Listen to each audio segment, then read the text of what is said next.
लक्ष्मी जी की दो बहुएं थी, सुमन और राधिका, और दो बेटे, अजय और सुशील।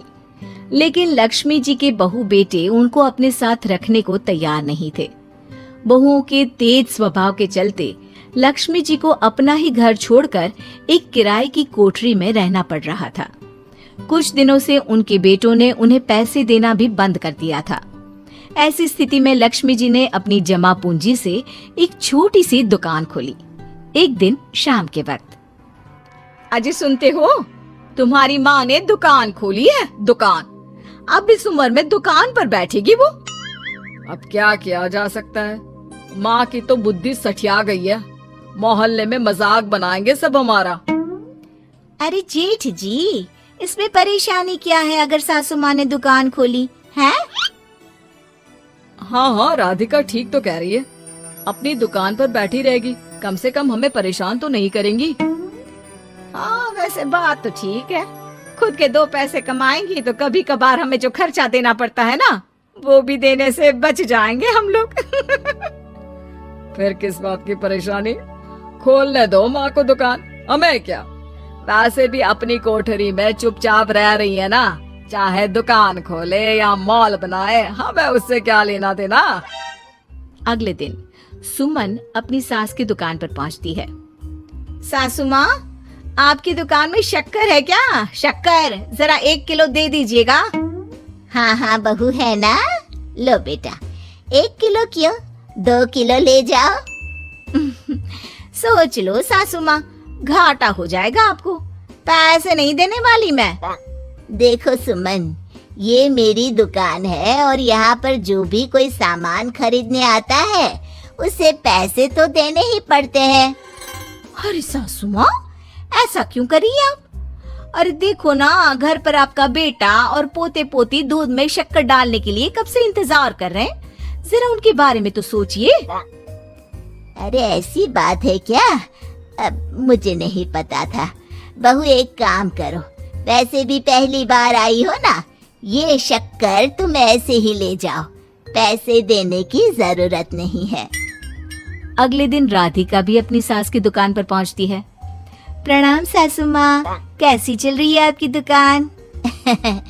बस बेटा, जैसे तैसे करके काम चला रही हूँ। तुम बताओ, घर में सब राजी खुशी है ना? हाँ हाँ मम्मी जी, सब कुछ ठीक ठाक है। बताओ राधिका बहू, कैसे आना हुआ? कुछ काम था क्या? वो ना मम्मी जी, मुझे जरा 5 किलो आटा चाहिए था। मेरे पैर में ना बहुत दर्द है, इसलिए बाजार तक जाने में ना तकलीफ हो रही थी। घर पर बच्चे भूखे बैठे हैं, सोचा आपसे ही ले लेती हूँ। हाँ हाँ क्यों नहीं बेटा, ये लो 5 किलो आटा ले जाओ। हाँ लेकिन मम्मी जी, आपने जिठानी जी को शक्कर फ्री में दी थी, तो मुझसे भी पैसे तो नहीं लेंगी ना? हाँ, अच्छा ठीक है बेटा, कोई बात नहीं, तुम ऐसे ही ले जाओ, बच्चों से क्या पैसे लेना। कुछ दिनों के बाद लक्ष्मी का बेटा अजय दुकान पर पहुंचता है। कैसी हो माँ, दुकान तो अच्छी चल रही है ना तुम्हारी? सब मोहल्ले वाले तारीफ करते रहते हैं। अब क्या करूं बेटा, तुमने तो मुझे सहारा दिया नहीं, गरीब माँ को घर से बाहर निकाल दिया। कुछ तो करना पड़ेगा ना अपना पेट पालने के लिए। वो माँ ना बहुओं की बहुत चिक चिक रहती थी। अब देखो कितनी अच्छी जिंदगी है तुम्हारी, खुद कमाती हो, खुद खर्च करती हो, इससे अच्छी भला कोई जिंदगी हो सकती है क्या? हाँ बेटा, दिल को बहलाने के लिए तुम्हारी ये बात भी सही है, लेकिन कोई बात नहीं बेटा, मैं खुश हूँ। अच्छा माँ, मैं क्या कह रहा था, जरा 500 उधार तो दे देना। कमाल की बात है बेटा, तुम मुझसे पैसे उधार मांग रहे हो, तुम्हारे पास पैसों की क्या कमी है? अरे माँ, इस महीने की तनख्वाह नहीं आई और आप तो अपनी बहू को जानती है ना, उसे शॉपिंग करनी है, जल्दी वापस लौटा दूंगा माँ। ठीक है बेटा, ये लो 500 रुपए, लेकिन देखो कुछ दिनों में वापस दे देना, मुझे अपनी दुकान के लिए माल भी तो खरीदना है। हाँ हाँ ठीक है माँ, जल्दी पैसे लौटा दूंगा। बहुत दिनों तक अजय अपनी माँ लक्ष्मी के पैसे वापस नहीं देता और सुमन और राधिका बार बार किसी न किसी बहाने से अपनी सास लक्ष्मी की दुकान से बिना पैसे दिए खूब सारा सामान ले आती है, जिसकी वजह से लक्ष्मी को अपनी दुकान में बहुत घाटा होता है। फिर एक दिन जब राधिका सामान लेने के लिए लक्ष्मी की दुकान पर पहुंचती है, सासू माँ, जरा वो 1 किलो दाल तो देना। नहीं बहू, अब मैं तुम्हें या सुमन को कोई सामान फ्री में नहीं देने वाली। तुम लोगों ने कभी कोई मदद नहीं की मेरी, उल्टा मेरी दुकान से फ्री का सामान ले जाकर मुझे मुश्किल में डाल दिया है। लेकिन मम्मी जी, हम तो आपके बच्चे हैं ना। अगर इतना ही मेरे बच्चे हो तो फिर मुझे घर से बाहर क्यों निकाल दिया? देख बहू, अब मैं तुम्हें 1 रुपए का सामान भी फ्री में नहीं दूंगी। और जाकर सुमन को भी कह देना, आए दिन तुम्हारा पति मुझसे उधार ले जाता है और वापस भी नहीं लौटाता। राधिका गुस्से में घर वापस आती है। घर आने के बाद, क्या हुआ राधिका, बहुत गुस्से में लग रही हो तुम? सासू माँ की दुकान पर गई थी ना? सासू माँ का तो कुछ करना पड़ेगा, जब से ये दुकान खोलकर बैठी है। अक्कड़ तो देखो उनकी। अरे लेकिन हुआ क्या है? होना क्या है, दाल लेने गई थी, मुझे 4 बातें सुनाकर उल्टा भेज दिया, कुछ दिया भी नहीं। ये तो सासू माँ ने ठीक नहीं किया।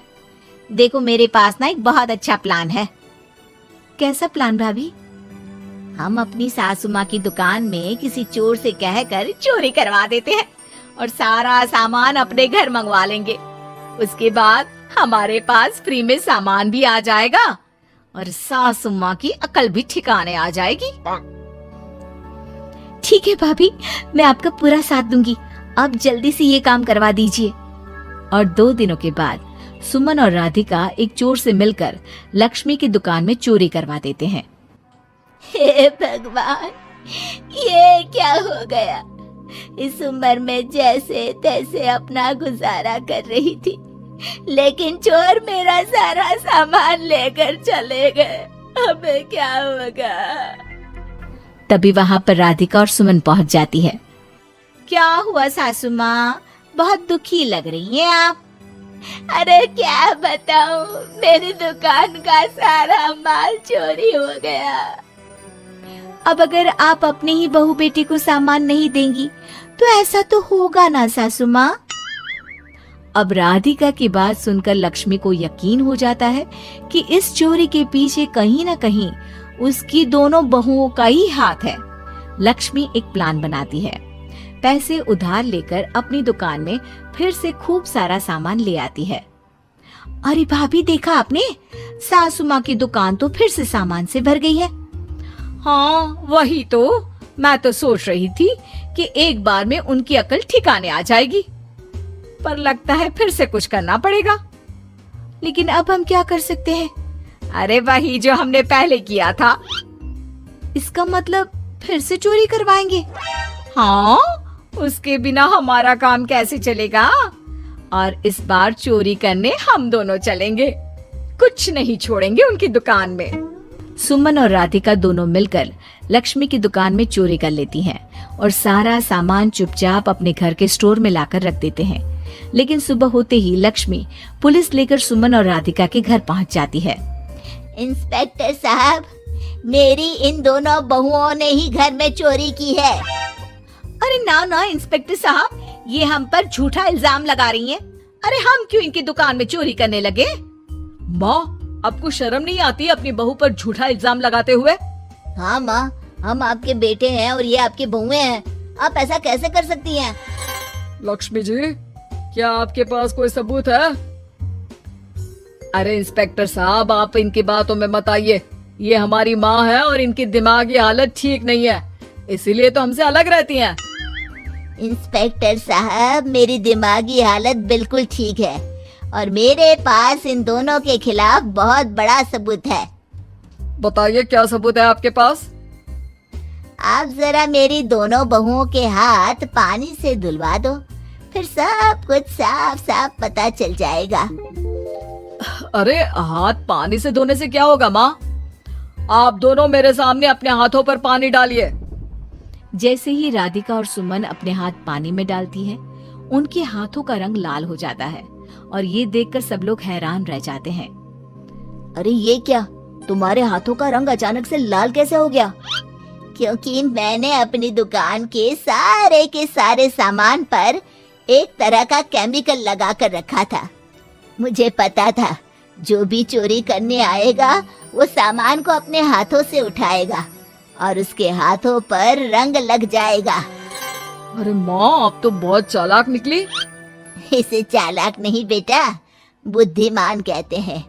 और जिसके तुम्हारे जैसे बहू बेटे हो उसे थोड़ा बहुत तो अपनी अकल से काम लेना ही पड़ता है ना। शर्म नहीं आती आप लोगों को अपनी ही माँ को परेशान करते हुए?